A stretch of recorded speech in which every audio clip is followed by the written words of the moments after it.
What if I tell you the lack of experience is your greatest asset? How many of you would agree?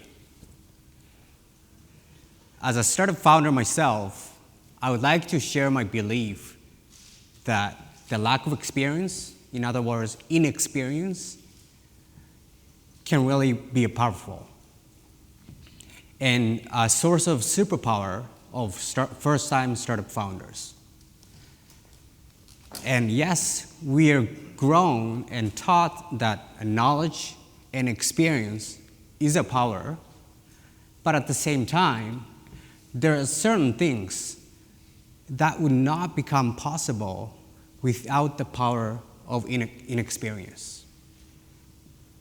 My intentions today is to share my reflection upon how I embrace the inexperience as a friend and become a service to all those founders and challengers out here about that. So my name is Shinichi Takatori, as I introduced, and founder and CEO of Kyash, one of the largest fintech startups in Japan. And our vision has always been change money for good by offering mobile-first experience for Japanese consumers. And ever since I founded the company in 2015, we have successfully raised 120 million US dollars for total, along with the top 3 Japanese mega banks. And we are very proud to be here. But when I founded the company in 2015, I was a complete newbie to the markets. Never done any startups before. And I had faced with tons of objections from investors and even hiring candidates. And people say, it's always better if you're a serial entrepreneur, and it would be more promising. And according to the classic study from Harvard Business School, serial entrepreneurs are twice as likely to succeed in the next venture as compared to the first-time founders. I totally agree. They know what it takes to build a company and even much more. And when it comes to the strength and advantage of the first-time founders, some research says the best first-time founders has been stewing on their ideas, and they take it to a fresh take and stubborn insistence on their approach. And they obsessed about the idea 24/7.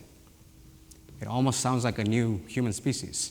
But yes, I would like to break it down to 3 factors that would shape the greatest asset that I mentioned.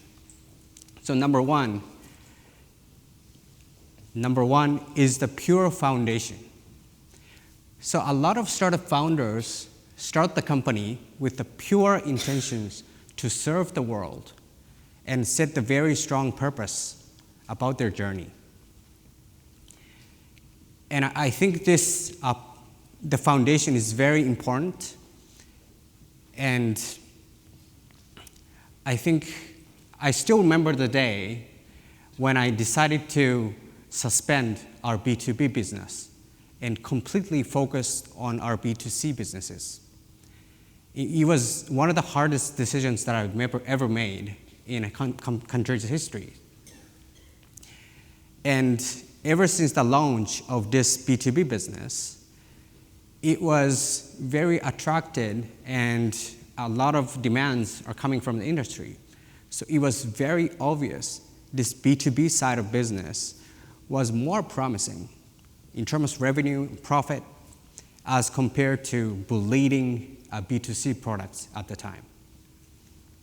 And truth be told, a lot of staffs left the company because of these decisions. And we even hired specifically for this business, B2B businesses.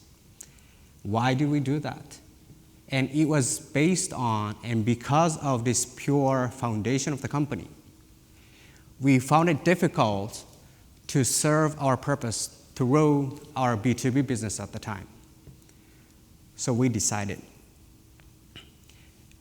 And yes, the companies are supposed to be chasing after revenue and profit, but building a startup is not finding the business that can raise capital and make money, but rather developing the product to serve humanity and make the business model work.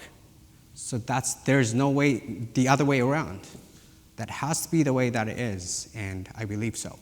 So my point here is that first-time startup founders are better positioned to embrace this principle of pure intention and foundation of the company.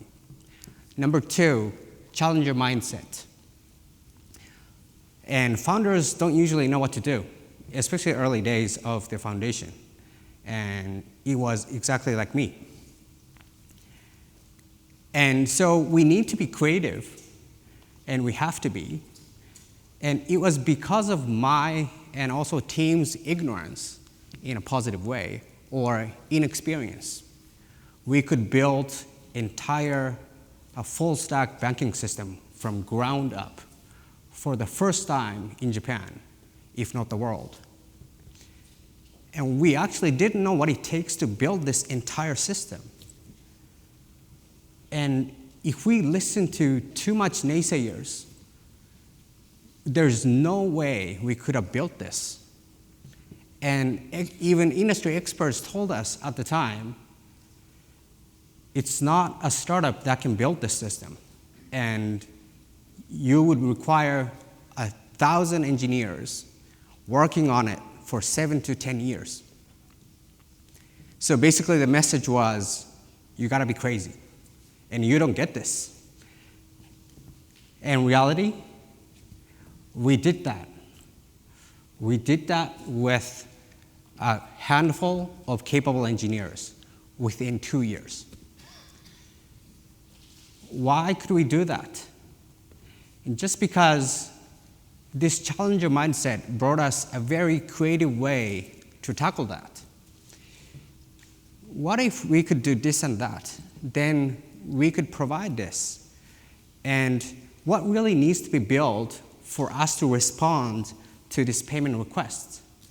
So this challenger mindset really brought us to be creative in very limited situation. And number 3, it's bend all the way.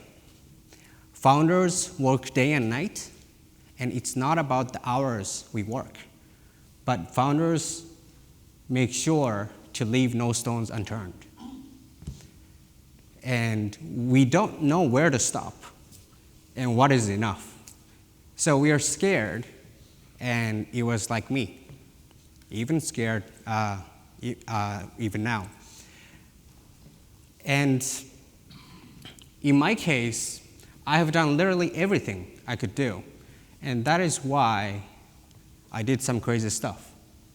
I actually posted a free ads on a Craigslist at that time, which is the Classfield's website from the US, if you everyone know, and ended up hiring very first employee there. At least back then, the Craigslist in Japan was not something you would use it for hiring people. And someone with a rational mind would never even come up with that. But I did that. So I think this bend all the way, just because we don't know where's enough, we did everything we could.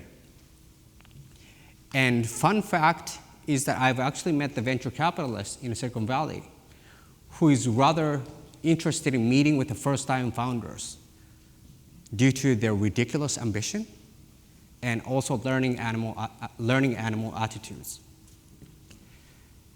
So yes, the building and running a startup is hard.